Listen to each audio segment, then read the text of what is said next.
Digital dementia. This is a real medical term right now. This is the idea that we're outsourcing our brains to our smart devices. We're so reliant on our smartphones that our smartphones are making us stupid. Does that make sense? I mean, it's convenient. I don't want to memorize 500 phone numbers, right? Nobody wants to do that. But we've lost the ability to memorize one. Like if I give you a 7-digit number now, how difficult? Would you find that kind of difficult to memorize, like a phone number that you used to do years ago? Yes or yes? Because if I take my arm and I put it into a sling for 6 months, does it stay the same?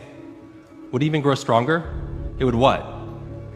It would atrophy and grow weaker. Same thing with your mental muscles. If you're relying on your phone to keep your schedules, your to-dos, do simple. I went out to dinner with 10 people recently. There was 10 of us. And 3 people at the end pulled out their phones to divide the bill by 10. Can I borrow someone's phone, please? Anyone? Thank you. Okay, there is a subconscious reaction to these devices when we use them. Okay? What if I were to hold my phone while I'm talking to you? I'm not checking it, it's not buzzing, it's not beeping. I'm nothing. I'm just holding it. Do you feel at this moment that you are the most important thing to me right now? No, you do not. Because there is a subconscious reaction we have to the device. When it is out, it makes the people around us feel that they are less important. When we show up to a meeting, or a lunch, or a dinner, with our colleagues, our clients, or our friends, or our families, and we put the phone on the table, we have announced to everyone in the room that they are not that important to us. And by the way, putting the phone upside down is not more polite. My favorite one is in the meeting or at a lunch with someone that the phone will ring and the caller ID will pop up and they will go, I'm not gonna get it. Oh, so magnanimous. Oh, I'm lucky to eat with you today. Or they could just put the damn thing away. You can tell how addicted we are.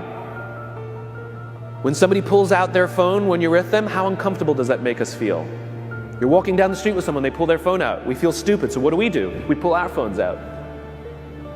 We're so addicted. Somebody goes to the bathroom when we're at dinner, and what do we have to sit there by ourselves? God forbid we should look around the room for 5 minutes. We pull our phones out. Meetings, awful. What do we do when a meeting happens, right? Everybody's sitting waiting for the meeting to start. Bob's running a few minutes late. Bob's here? Okay, start the meeting. Do you know when relationships are built? All that in between time. Thank you very much. Parents have to intervene. We have to stop giving our kids free access to social media and phones at young ages. They are not ready for it. Their minds cannot cope with the dopamine. Balance is fine. You can give a kid a phone, but they can't use it in their bedroom. They can't have it at the dinner table. They can't take it to school. They can only have it up to a certain hour, and you take it away. They're children. You can take the phone away. We've got to intervene. And the science is alarming. They did experiments on mice where they did the multitasking. They put flashing lights to mimic going from the computer to the cell phone, the computer to the cell phone to the TV.